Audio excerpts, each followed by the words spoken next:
করে আমি কর্মসূচি সমাপ্তি করব। একটা হচ্ছে 6 এপ্রিল রামনবমীর দিন নন্দীগ্রামের দক্ষিণ প্রান্ত সোনাচূড়াতে 3.5 বিঘার জমিতে রাম মন্দিরের নির্মাণ শুরু হচ্ছে। সকাল 10টার সময় মহিলারা শঙ্করধ্বনি কলস নিয়ে হাজারে হাজারে আসবেন। বৈষ্ণব সমাজ মৃদঙ্গ খঞ্জনি নিয়ে আসবেন, অন্যরাও আসবেন। রাম সকলেরই আরাধ্য দেব। সেখানে আমরা অযোধ্যার রাম মন্দিরের আদলে একটি রাম মন্দির নির্মাণ করব। নাট মন্দির থাকবে, আবাস গৃহ থাকবে, অতিথি যারা বাইরে থেকে আসবেন দর্শনে সেখানে সুন্দর করে সজ্জিত করা হবে।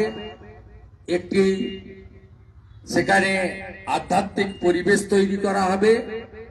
সেখানে নাম যজ্ঞ পাঠ ইত্যাদির ব্যবস্থা থাকবে, ভোগশালা থাকবে।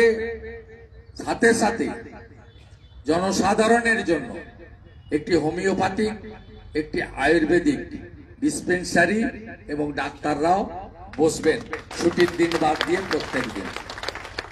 একটি সামগ্রিক পরিকাঠামো নন্দীগ্রামের দক্ষিণ প্রান্তের জনগণকে আমরা উপহার দিতে চলেছি। 6 এপ্রিল শিলান্যাসে সবাই মিলে দলে দলে যোগদান করুন। আর ওখানে আগামী পরশুদিন থেকে মাটি ফিলিং এবং বাউন্ডারি ওয়ালের কাজ শুরু হচ্ছে। আপনাদের সকলের সহযোগিতা আমি প্রার্থনা করছি। সাথে সাথে আগামী